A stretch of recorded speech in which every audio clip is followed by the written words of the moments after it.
There's a truth about trading that most people don't want to hear. Not because it's complicated, but because it's uncomfortable.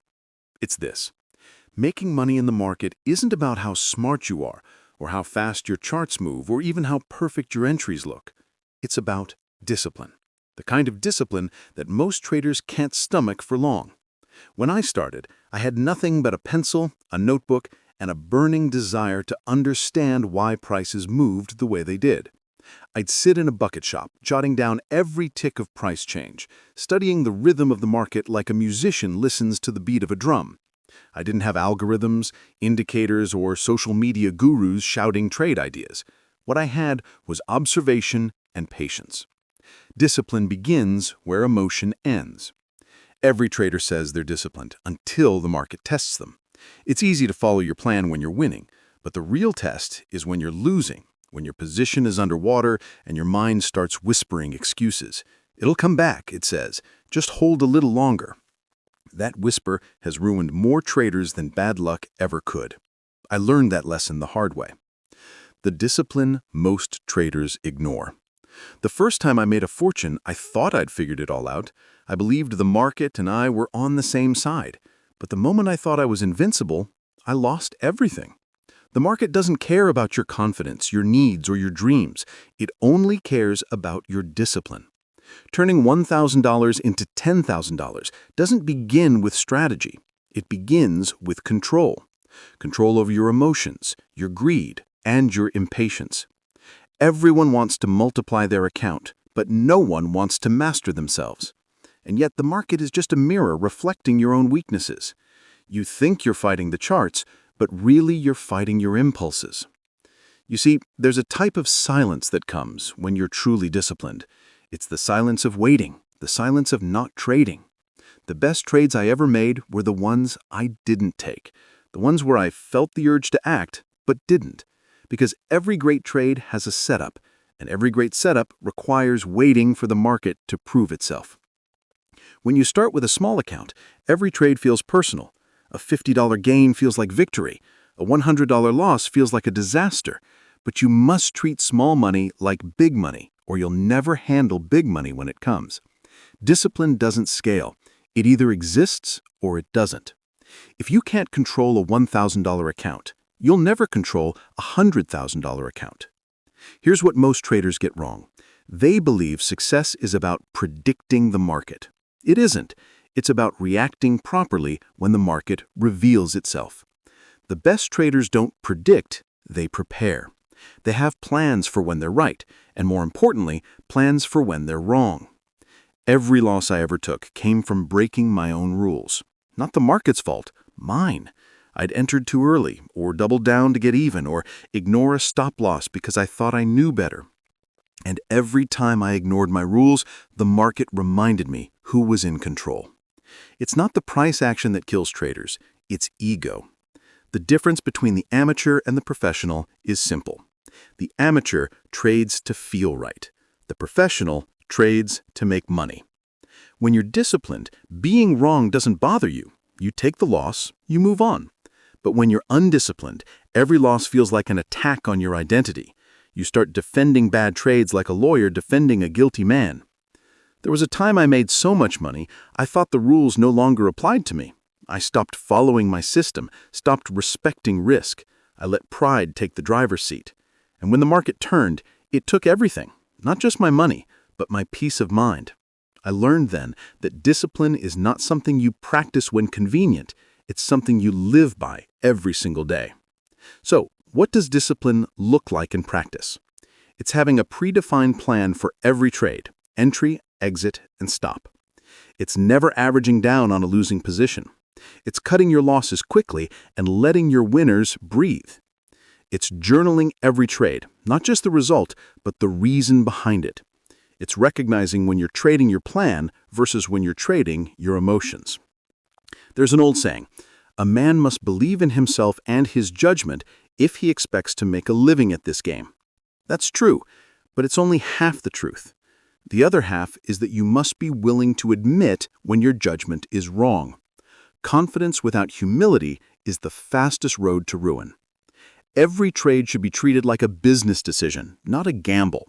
Before you click buy or sell, ask yourself, would you make the same move if it was your last dollar? If the answer is no, don't take the trade. There's always another setup, always another opportunity. The market rewards patience and punishes desperation. When you trade long enough, you start to realize the market is nothing more than a stage for human emotion.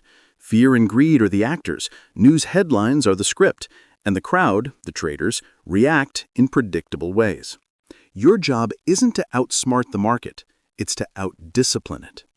When everyone is panicking, your calm is your edge. When everyone is euphoric, your restraint is your protection. Most traders fail not because they lack knowledge, but because they lack consistency. They change strategies after every loss, chasing the next holy grail. But the real holy grail is patience.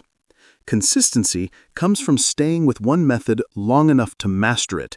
You can't grow $1,000 into $10,000 by hopping between systems. You grow it by following one system with relentless discipline. I remember one trade where I waited nearly 2 weeks for confirmation. Every day the market flirted with my setup, and every day I held back. Friends said I was missing out. Then one morning, the signal came clear as sunlight. I entered, held, and watched as the price moved exactly as I expected. That one disciplined trade paid more than 10 impulsive ones. That's the power of waiting.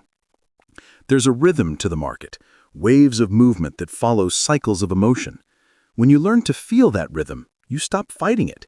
You begin to flow with it. But to feel it, you must first silence your noise, the constant need to act, to predict, to force outcomes. Trading is not about action, it's about timing. The patient trader always wins in the long run. Many people think the market is unfair. They say it's rigged or manipulated or too complex for the average person. But the truth is, the market is perfectly fair. It gives everyone the same opportunities to win or to lose. The difference lies in how you behave when opportunity presents itself. There were times I made more than most men make in a lifetime, but every loss taught me something deeper than profit ever could. I learned that survival comes before success. The trader who survives long enough will always get another chance. The undisciplined trader never makes it that far. If you want to grow $1,000 into $10,000, focus on preservation first. Protect your capital like it's oxygen, because it is. Without it, you can't breathe, can't trade, can't recover. Every decision must begin with one question: how much can I afford to lose? If you think in terms of risk instead of reward, you'll last. Trading is not about excitement, it's about endurance. The best traders live boring lives. They follow rules, execute their plans, and stay calm through chaos. The crowd may laugh at their caution, but when the storm hits, it's the disciplined trader who remains standing. And understand this: every dollar you make in the market is taken from someone who lacked the discipline you had.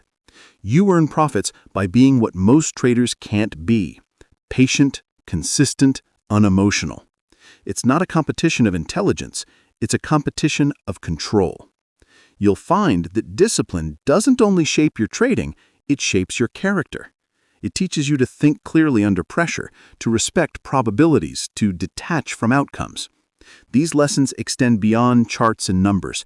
They build resilience for life itself. When you start with a small account, think of it not as small money, but as tuition. Every loss teaches. Every win rewards your patience. The goal isn't to rush to $10,000. It's to build the kind of habits that make $10,000 inevitable. I've seen traders double accounts in a week, only to lose it all the next. That's not skill, that's luck. Real skill is surviving through hundreds of trades without emotional ruin. Real discipline is walking away from the screen when everything inside you screams to trade. The trader's discipline no one talks about is the discipline of doing nothing, of waiting through boredom, resisting temptation, and letting the market come to you. Most traders don't fail because they lack strategy. They fail because they can't sit still. You don't need to trade every day. You need to trade right. The fewer trades you take, the more precise you become. And the more precise you become, the less you lose. That's how a small account grows, not through magic, through patience. The market will always test you with fear, greed, and noise. But the moment you master yourself, you master the market. And when you can do that, turning $1,000 into $10,000 isn't a dream. It's just a matter of time. So stay disciplined, trade less, observe more, protect your capital, wait for your moment, because the market rewards those who respect it and destroys those who don't. The choice, as always, is yours.